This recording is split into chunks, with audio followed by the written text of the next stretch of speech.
अनेक वर्षांनंतर ठाकरे बंधू राजकीय दृष्ट्या एकत्र आल्यानंतर त्यांच्या एकीत पहिला मिठाचा खडा पडल्याचं बोललं जातंय। कल्याण डोंबिवली महापालिकेत मनसेच्या नगरसेवकांनी शिंदेंच्या शिवसेनेला पाठिंबा दिला। या पाठिंब्याचं कारण देताना मनसेच्या राजू पाटील यांनी अजब-गजब युक्तिवाद केला। पाहूया हा रिपोर्ट। प्रचारात ज्यांच्या विरोधात रान उठवून घोटाळ्यांचे आरोप केले त्यांच्या सोबतच सत्ता थाटण्याच्या महाराष्ट्रातल्या राजकीय ट्रेंडमध्ये आता मनसेही सामील झाली। कल्याण डोंबिवली महापालिका प्रचारावेळी मनसेनं भाजपसहित शिंदेंच्या सेनेवर गंभीर आरोप केले होते। आता निकालानंतर मनसेनंच शहराच्या विकासाचं कारण देत शिंदेंना पाठिंबा जाहीर केलाय। तुम्ही कल्पना पण नाही करू शकत म्हणजे काय लेवलचा बाजार मांडला या लोकांनी, तुम्हाला अंदाज येईल। या 3 लोकांना एका घरात मिळून 15 कोटी रुपयाची ऑफर दिली गेली। ऑफर नाकारून ते निवडणुकीला उभे राहिलेत। कितीची ऑफर झाली? 5 कोटी रुपयाची। 5 कोटीची ऑफर झालेली गोष्ट नाकारणारी आहे। हे महाराष्ट्राचं स्वाभिमानी रक्त। तुम्हाला आणि माझ्या केडीएमसीच्या जनतेलाही मला प्रश्न विचारायचे की 5 लोकांमध्ये आम्ही जनतेला न्याय देऊ शकलो असतो का बाहेर राहून? त्यामुळे सत्तेत राहून आम्ही आमचा अंकुश ठेवणारच ना। भले काय आम्ही काय त्यांचं सरकार वगैरे किंवा ते पाडू शकत नाही, परंतु आमचे जे मुद्दे आहेत ते आम्ही घेऊन एक कॉमन मिनिमम प्रोग्राम घेऊनच जाणार आहोत आम्ही। त्यामुळे तो विषय राहत नाही की आम्ही काय बोललो कोणा, असं खूप कोण कशाबद्दल बोललेलं असतो। दुसरीकडे मनसेच्या वरिष्ठ नेत्यांनी यावर स्थानिक पातळीवरचा निर्णय असं म्हणत पाठिंब्याला सहमती दर्शवली।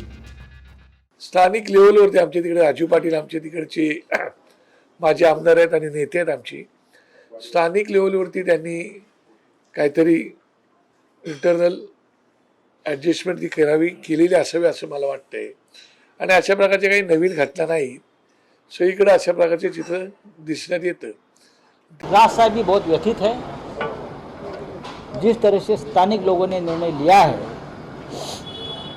वो उनके व्यक्तिगत कारणों से, राज साहब का कहना है ये मेरी भूमिका नहीं है, ये मेरी पार्टी की भूमिका नहीं है, स्थानिक निर्णय है। अगर स्थानिक लोगों ने पार्टी के खिलाफ जाकर कुछ निर्णय लिया है भूमिका के खिलाफ तो उनके ऊपर कठोर एक्शन होनी चाहिए। विकासासाठी सत्तेत गेलो हा शब्द आता महाराष्ट्राला नवा राहिलेला नाही।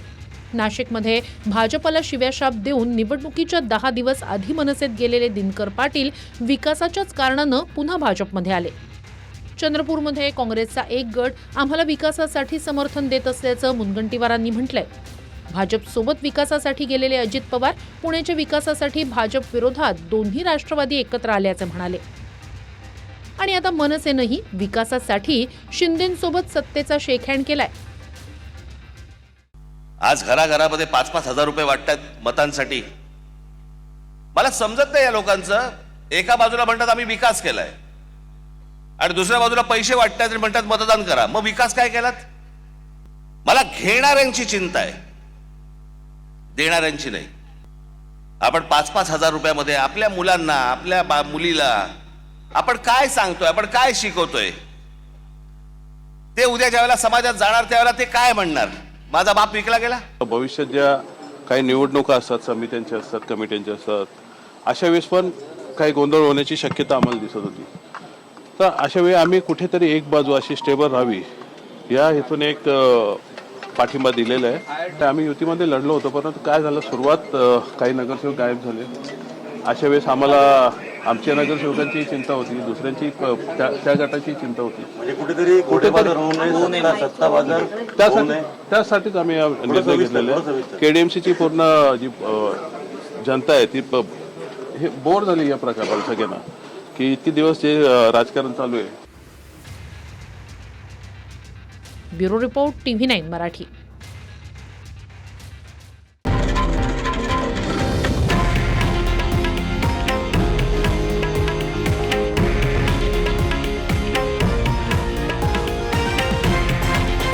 हे आहे देशातील नंबर 1 न्यूज नेटवर्क आणि आपण पाहत आहात TV9 मराठी, एकमेव।